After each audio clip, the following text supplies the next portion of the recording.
Welcome to Above Par. I'm your host, Kathy Hartwood. I show you how to take more of your talent to the golf course without practicing harder, taking more lessons, or buying new equipment. I show you how to end the frustration of underperforming so you can start playing to your potential. This is where you are going to learn how to think above par so you can play below par. Let's get to it.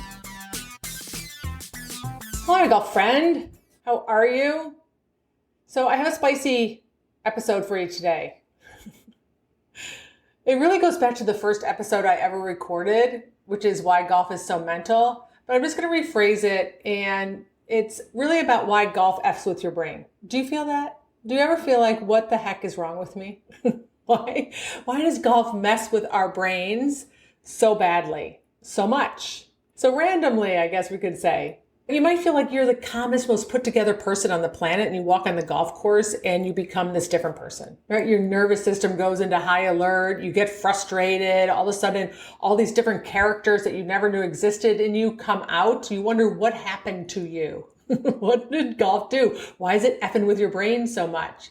Well, today I'm going to break it down for you on why this happens and why your brain goes on red alert when you pull the driver out on the first tee and there's a couple people standing out there watching you hit. Why you suddenly care way too much, why three strangers in khakis wearing a baseball cap care about your 7-iron. Golf isn't just a test of your swing. It exposes and reveals your ability to manage your mind. It is a test on how fast you can manage your mind when everything feels so personal and permanent. So if you wondered why you can stripe it on the range, but you just totally implode on the golf course, why you finish 18 and feel like you need a nap and to isolate yourself for a week, or a therapist or a coach like me to help talk you through it, I'm going to break it down for you in this episode. Okay, so the first way that golf F's with your brain is that your brain sees danger everywhere. It's the way it's designed. You go to the range and there's no danger, right? You can hit the ball wherever the heck you want. You can top it, you can miss it. There's no consequence. There's no out of bounds or water when you're out on the range. There's not a lot of people watching you. You have an endless supply of golf balls for the most part in front of you to get it right.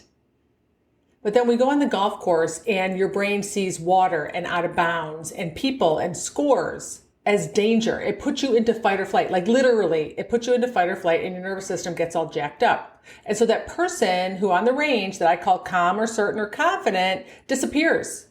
And now you're dealing with all these emotions of pressure and stress and anxiety and fear. And your nervous system is all wired and you can't think clearly. And you're like, where did I go? Where's my swing? Where were those great drives that I just hit?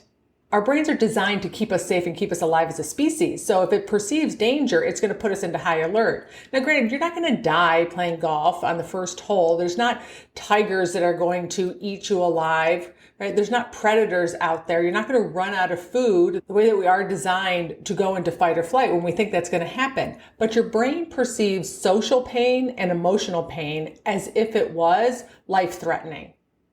So if you go out on the golf course on the first tee and all of a sudden you see out of bounds in water and that's going to create a lot of emotional pain for you or social pain for you, you go into fight or flight. Your brain F's with you just a little bit. All right, the second way that golf feels like it messes with your brain is that off of the golf course, if you aren't having a great day, or if you're in a place where you're a little down, or you're angry, or you're disappointed, or if you have fear, you have lots of time to deal with it. You can go get a glass of wine and sit outside and relax. You can do some shopping on Amazon. You can call a friend and talk to them. You can just sit there and wait until it passes. Whatever you do, you've learned a way to deal with all those emotions off the golf course. You could avoid them totally. Just like, I'm not going to put myself in a situation where I'm going to have all those different emotions.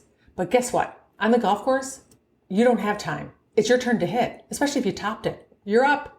You can't sit there and go, I'm still pissed off. Can you give me a couple minutes? I need to call Kathy. Like, no, you got to hit. It's your turn.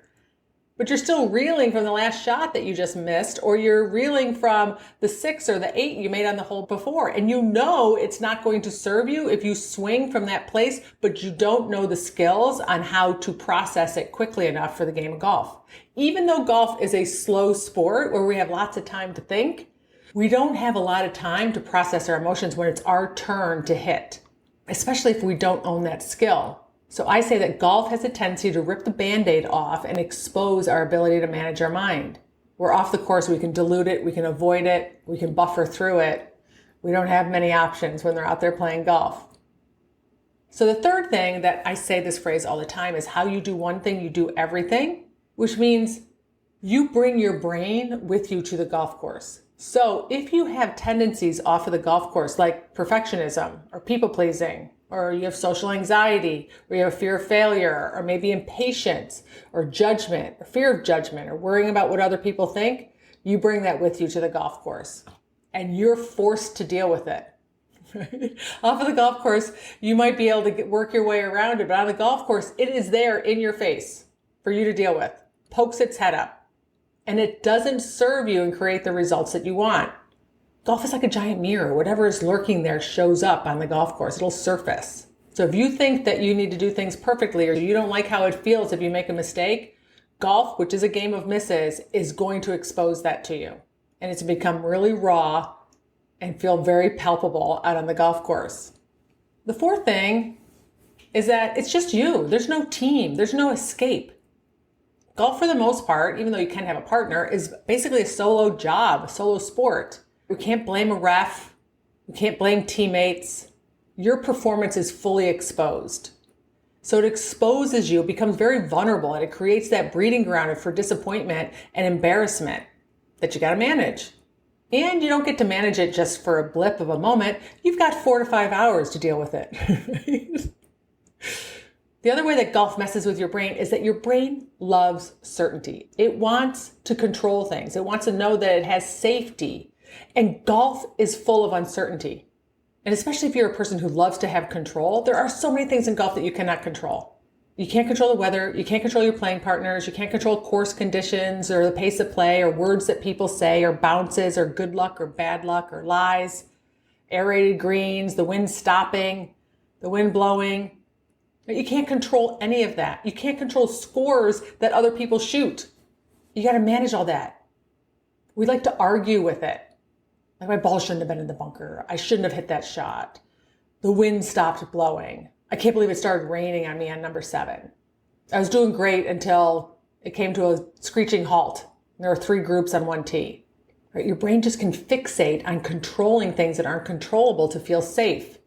And it doesn't serve you. It messes with you. There's a lot of stuff going on in your head. Right? It's a distraction from the things that you actually can control, which is basically your thoughts and your emotions and your own personal pace of play, your course management, and your pre-shot routine. That's about it. You can't even control the number that you shoot. It messes with your head. Another thing that can be very challenging about the game of golf is you're in a container with 3 other people. Let's say you're playing in a foursome for 4 to 5 hours. And you may or may not know these people. And you are forced to have social interactions with them and manage other people. There is no escaping that while you're trying to manage yourself. So if this is a challenge for you, it's another thing to layer on trying to play this game of golf is managing other people. You got to get really good at it. And if you're not very good at it off of the golf course, you are not going to be very good at it on the golf course, especially if you start getting irritated and frustrated because your game isn't showing up. Another way that golf messes with you is that it's a game of opposites, right? You got to hit down on an iron to make the ball go up. The harder you swing, sometimes the shorter it goes. The harder you try, the worse you do. The more you practice doesn't necessarily directly correlate to your results. And so if you're a high achiever, if you're someone who has put in a lot of effort into other areas of your life and seen a direct correlation between that and your results, golf will F with your brain. Because we don't always get those results. So what happens is that we end up going to the range thinking, I'll just practice harder. I'll work harder. I'll get it. And then you become obsessed with practicing and your mechanics. TrackMan and numbers. You become exhausted with it, thinking, what is wrong? Why doesn't this work? It works in my job. It worked in other sports. It works in every other area of my life. The more I put in, the more I get out. Golf's opposite of that, and that F's with your brain. So bottom line, golf is a perfect game for mental chaos, to just F with you. It's slow, it's social, it's solitary. Right, which is actually kind of weird. While it's social, it's also solitary. It's uncertain and it feels so personal. And that's why it can feel so hard. That's why it feels like golf is effing with your brain. But it's actually why it's such a powerful tool for your growth, for your self-growth, for your personal growth. if you are noticing all the different ways that you just have a human brain interacting with the game of golf and exposing areas for you to do some work. And in that, you could actually start enjoying the process of getting better at the game of golf. Because if you are going out and noticing all these things, the way that your brain, your human brain, everybody's brain is dealing with the game of golf, and you are knocking them off and learning how to manage it, you're able to take that out with you off of the golf course. And things will start shifting out there too. If you want to get curious, if you want to be self-aware, and if you want to do the work. And if you do, I hope you join me inside Your Mental Caddy, where I'll show you all the ways to get this done. Just go to yourmentalcaddy.com and get started today. All right, my friends, have a beautiful week, and I'll talk to you next Wednesday. Bye.